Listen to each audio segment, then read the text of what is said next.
kids, welcome to grade 9 history class. In today's class we are going to discuss chapter number 5 which is pastoralist in the modern world और आज का जो session है वो session number 9. In Masai land as elsewhere in Africa, not all pastoralists were equally affected by the changes in the colonial period.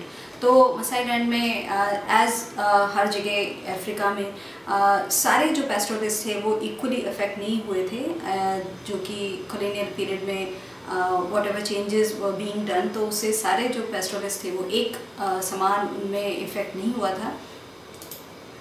In pre-colonial times, Maasai society was divided into two social categories, elders and warriors. The elders formed the ruling group and met in periodic councils to decide on the affairs of the community and settle disputes. तो pre-colonial जो period था उसमें जो Masai society थी वो divided थी दो social categories में. जो first was elders and then दूसरी जो कम्युनिटी थी वो थी वॉरियर्स. तो जो एल्डर्स थे वो फॉर्म करते थे the ruling group and they used to meet in periodic council जो होती थी उसमें मीट करते थे and they used to decide on the affairs of the community and settle dispute. तो जैसे अगर आप देखते हैं कि इट्स लाइक पंचायत, अगर हम लोग देखें तो पंचायत में द पीपल जो भी उस पंचायत का पार्ट होते हैं दे मीट एंड जो भी डिस्प्यूट होते हैं उन पर बात करते हैं. तो it was same thing like अ पंचायत.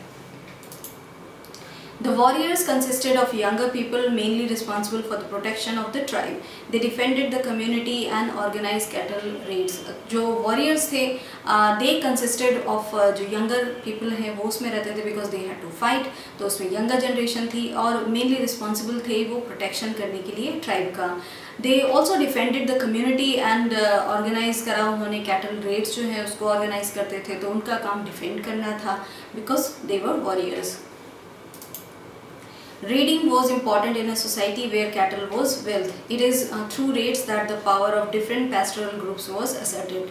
तो raiding जो थी वो important थी because वहाँ पे जो cattle था वो एक wealth की तरीके से देखा जाता था. अगर हम लोग पुराने ज़माने में if we see our communities also, तो जो all the animals cattle जिनके पास होते थे, if we go back जो पुराना time था उसमें तो cattle होना was a wealth because उसे आप you can do a lot of things. उससे बहुत सारा एक बिजनेस किया जा सकता है and you can be very wealthy उस चीज़ों से. when all these things were not available, IT and all these sectors, if we really go back into that time, it is through raids only that the power जो थी different pastoral groups की वो देखी जा सकती थी कि which group is more powerful. तो because of that जो raids थे वो बहुत important थे. To administer the affairs of the Maasai, the British introduced a series of measures that had important implications. They appointed chief of different subgroups of Maasai who were made responsible for the affairs of the tribe. तो administer करने के लिए जो affairs थे मासी के, तो British जो लोग थे Britishers उन्होंने introduce करा series of measures that had important जो implications थी उनको उन्होंने introduce किया.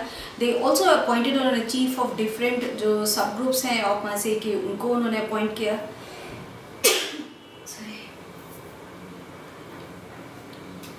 who were made responsible जो affairs थे tribe के different affairs के लिए उन्होंने जो chief था उनको appoint किया. The British imposed various restrictions on raiding and warfare. Consequently, the traditional authority of both elders and warriors was adversely affected. तो British लोगों ने बहुत सारी चीज़ें impose करी. Various restriction they put on raiding and warfare पे because they were trying to change everything, control everything. So consequently फिर क्या हुआ कि जो traditional authority थी both elders and warriors की, that will be affected because they cannot do what they want to do and वो नहीं कर पा रहे थे जो इतने सालों से कर रहे थे. अब बहुत सारे restrictions जो थे Britishers उनके ऊपर लगा रहे थे. So that is why जो traditional authority थी both elders and warriors की वो adversely affect हुई.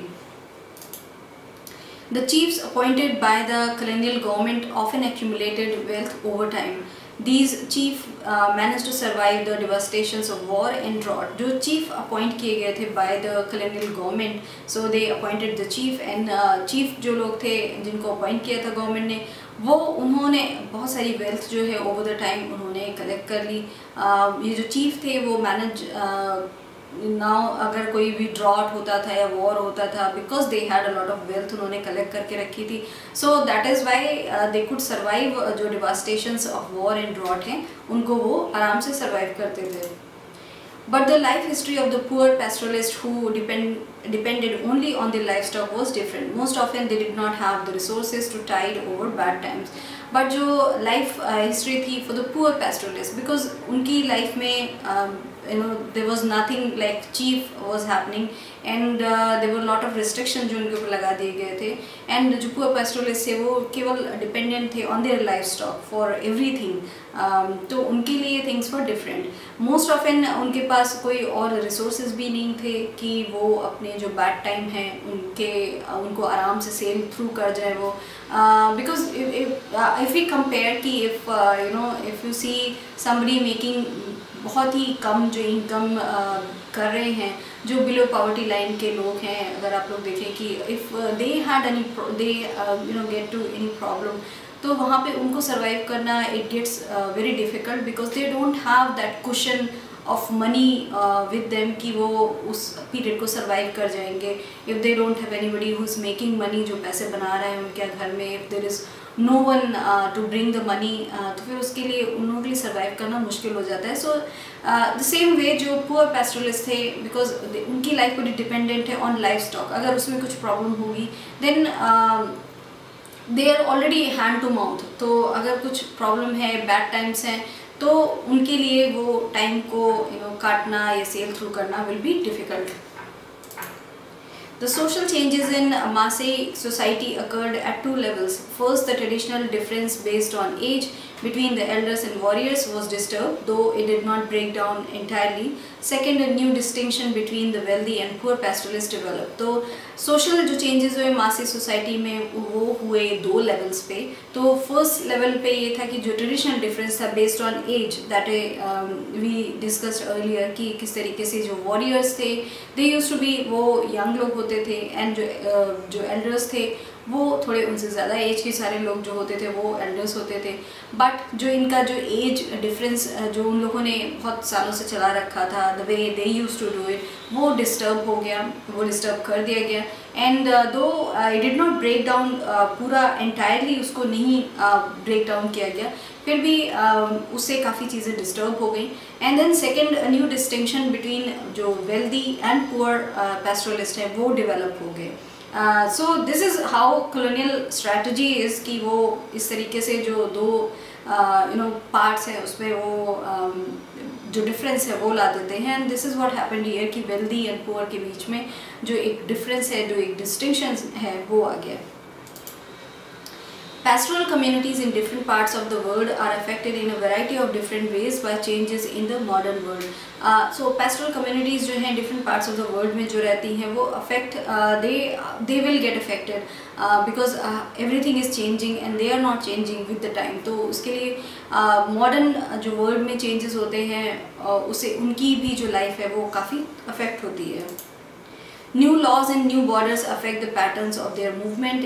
As pastures lands disappear, grazing becomes a problem, while pastures that remain deteriorate through continuous overgrazing, yet pastoralists do adapt to new times. So नए जो laws बनते हैं, नए borders आ जाते हैं, जिससे कि उनका जो पैटर्न ऑफ मूवमेंट है वो पूरा डिस्टर्ब हो जाता है, because that's the way they always use to do. And एकदम से जो बॉर्डर्स चेंज हो जाते हैं या फिर नए लॉज आ जाते हैं, तो दे कैन नॉट डू, वो जो पहले से कर रहे हैं इतने सालों से वो नहीं कर सकते, उनका मूवमेंट इतना रिस्ट्रिक्ट हो जाता है। एंड पास्चर लैंड जो है वो डिसअपियर हो जाती है, तो ग्रेजिंग जो है एक वो दैट बिकम्स अ प्रॉब्लम, उनके लिए बहुत बड़ी प्रॉब्लम हो जाती है वो। वाइल जो पास्चर्स हैं that remain deteriorate through continuous overgrazing जो है उससे वो अपने आप नॉर्मली वो ख़राब होता है। सो दैट इज़ वाई उनका मूवमेंट का प्रोसेस है कि जब एक जगह उनके लिए पास्चर इज़ नॉट गुड तो वो मूव हो जाते हैं दूसरी जगह। बट जो मूवमेंट उनका है, अगर कहीं लॉ से वो चेंज कर दिया जाता है या बॉर्डर से रिस्ट्रिक्ट कर दिया जाता है उनको।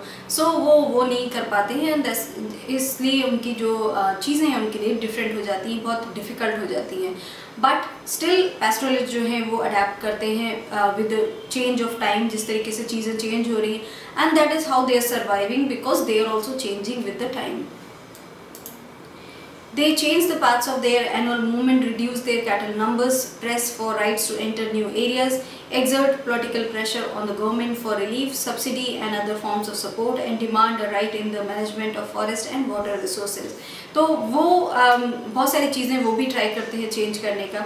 सो दे चेंज अपना जो पाथ है उनका एनुअल मूवमेंट का, उसको वो चेंज करते हैं, रिड्यूस करते हैं अपना कैटल का जो उनका नंबर है उसको वो रिड्यूस करते हैं, और वो अपने राइट के लिए वो लड़ते हैं कि उनको जो नए एरियाज़ हैं वो दिए जाएं, एंड ऑल्सो पॉलिटिकल प्रेशर डालते हैं गवर्नमेंट पे कि उनको रिलीफ दी जाए।